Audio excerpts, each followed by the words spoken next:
So we've talked about risk management and how risk management entails minimizing risk for a given position. Now what we need to talk about is money management. And the difference between money management and risk management is that money management is not for each position, but for your global account. So for your portfolio.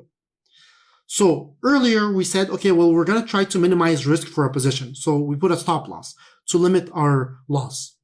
But when we put a stop loss, we want to calculate, okay, well, how many lots should we buy and where do we put our stop loss so we don't lose more than X amount of money? But what is that X amount of money that we're willing to lose? Well, that depends. What is our portfolio size, right? And this is where money management comes in. Money management comes in because it tells us, okay, we have this portfolio. We want to make sure that we don't lose it. Okay, so whenever you're taking any specific trade, you got to keep that in mind because you don't want a bad trade to ruin your account. You don't want 5 bad trades to ruin your account. So a very important thing to understand is when you're trading, regardless of how good your strategy is, you can have the best strategy in the world.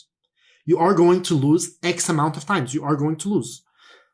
For example, when you go to the casino, they win about 52% of the time. They lose 48% of the time. But they're able to play these games that make them win so often that they end up making a lot of money.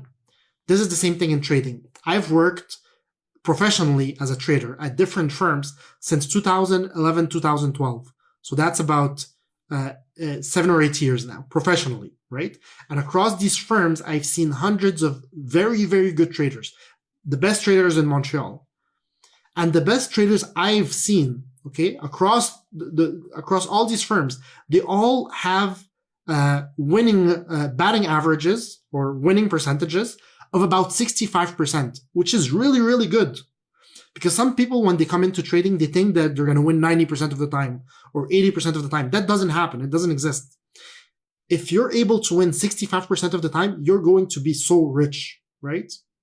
And you have a good win-loss ratio as well. But these are the percentages that are really good. And again, when I compare it to the casino, I'm like, look, the casino wins 52% of the time and they're making a killing, right? So you don't need to win that much. So imagine this. Imagine you're a great trader and you win 65% of the time.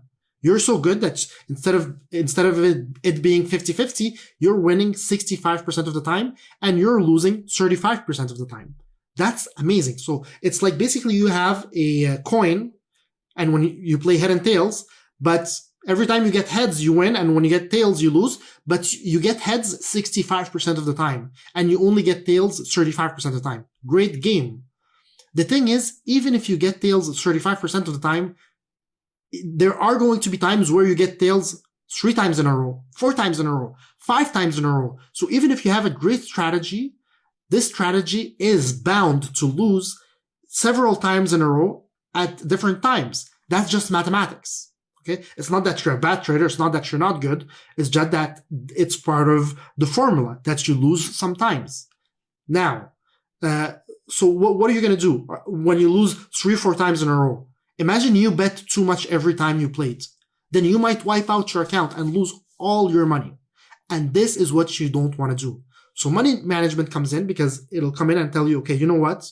We have this great formula that makes you money in the long term, but we don't want to get caught when we lose several trades in a row and lose all our balance. So we need to figure out a way that we don't lose too much money. So when these bad sequences happen, we're okay, right? So when we're looking at money management, just think of it this way.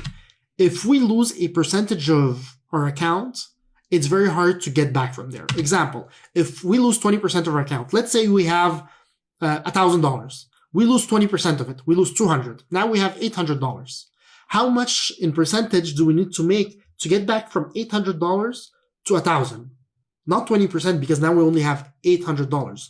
We now need to make 25% to get back to break even, to get back to $1,000. Well, what if we lost 30%? So from $1,000 to $700. Well, now if we want to get back from 700 to 1,000, we need to make 43%.